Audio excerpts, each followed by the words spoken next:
पश्चिम बंगाल की राजनीति में ममता बनर्जी की मुश्किलों की चर्चा अभी थमी भी नहीं है कि अब महाराष्ट्र की सियासत में एक नया राजनीतिक भूचाल आने की आहट सुनाई देने लगी है। शिवसेना यूबीटी को लेकर ऑपरेशन टाइगर की चर्चाएं तेज है और इन्हीं अटकलों के बीच उद्धव ठाकरे ने अपने सभी 9 सांसदों को मातोश्री में तलब कर लिया है। सवाल उठ रहे हैं कि क्या यह सिर्फ संगठनात्मक बैठक है या फिर पार्टी में किसी बड़े राजनीतिक संकट की दस्तक। देखिए हमारी खास रिपोर्ट। महाराष्ट्र की राजनीति में एक बार फिर हलचल तेज हो गई है। पश्चिम बंगाल में तृणमूल कांग्रेस के भीतर संभावित टूट की चर्चाओं के बीच अब शिवसेना यूबीटी भी राजनीतिक अटकलों के केंद्र में आ गई है।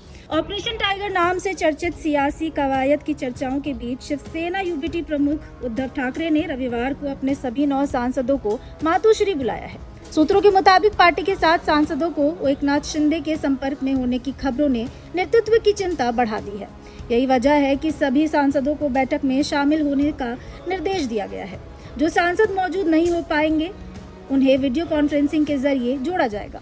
दरअसल साल 2022 में शिवसेना के विभाजन और एकनाथ शिंदे के नेतृत्व में हुए बड़े राजनीतिक घटनाक्रम के बाद से उद्धव ठाकरे लगातार संगठन को एकजुट रखने की चुनौती का सामना कर रहे हैं। ऐसे में सांसदों के स्तर पर किसी भी तरह की असंतुष्टि की खबर राजनीतिक रूप से बेहद अहम मानी जा रही है। हालांकि पार्टी नेतृत्व इन अटकलों को खारिज कर रहा है। शिवसेना यूबीटी के वरिष्ठ नेता और राज्यसभा सांसद संजय राउत का कहना है कि सांसदों की बैठक पार्टी की नियमित प्रक्रिया का हिस्सा है। उनके मुताबिक जिस तरह विधायकों की बैठक होती है उसी तरह सांसदों के साथ भी समय समय पर संगठनात्मक चर्चा की जाती है।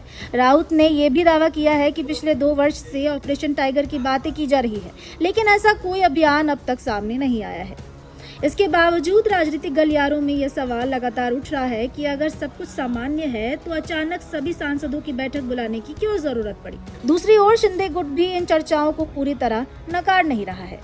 शिंदे गुट के वरिष्ठ नेता और कैबिनेट मंत्री संजय शिरसाट का कहना है कि उनकी ओर से कोई ऑपरेशन टाइगर नहीं चलाया जा रहा है, लेकिन शिवसेना यूबीटी के कई नेता और सांसद विकास कार्यों समेत अन्य मुद्दों को लेकर एकनाथ शिंदे के संपर्क में है। उधर शिवसेना यूबीटी के प्रवक्ता आनंद दुबे ने भाजपा और महायुति सरकार पर निशाना साधते हुए कहा कि ऑपरेशन टाइगर की बातें 2024 से सुनाई जा रही है। उन्होंने सवाल उठाया कि पूर्ण बहुमत वाली सरकार को विपक्षी दलों को तोड़ने की क्यों जरूरत पड़ रही है। फिलहाल मातोश्री में होने वाली यह बैठक सिर्फ एक संगठनात्मक कार्यक्रम है या फिर किसी बड़े राजनीतिक संकट को टालने की कवायद, इस पर सबकी नजरें टिकी हुई है। आने वाले दिनों में साफ होगा कि ऑपरेशन टाइगर महज एक राजनीतिक अफवाह है या फिर महाराष्ट्र की राजनीति में किसी नए समीकरण की शुरुआत।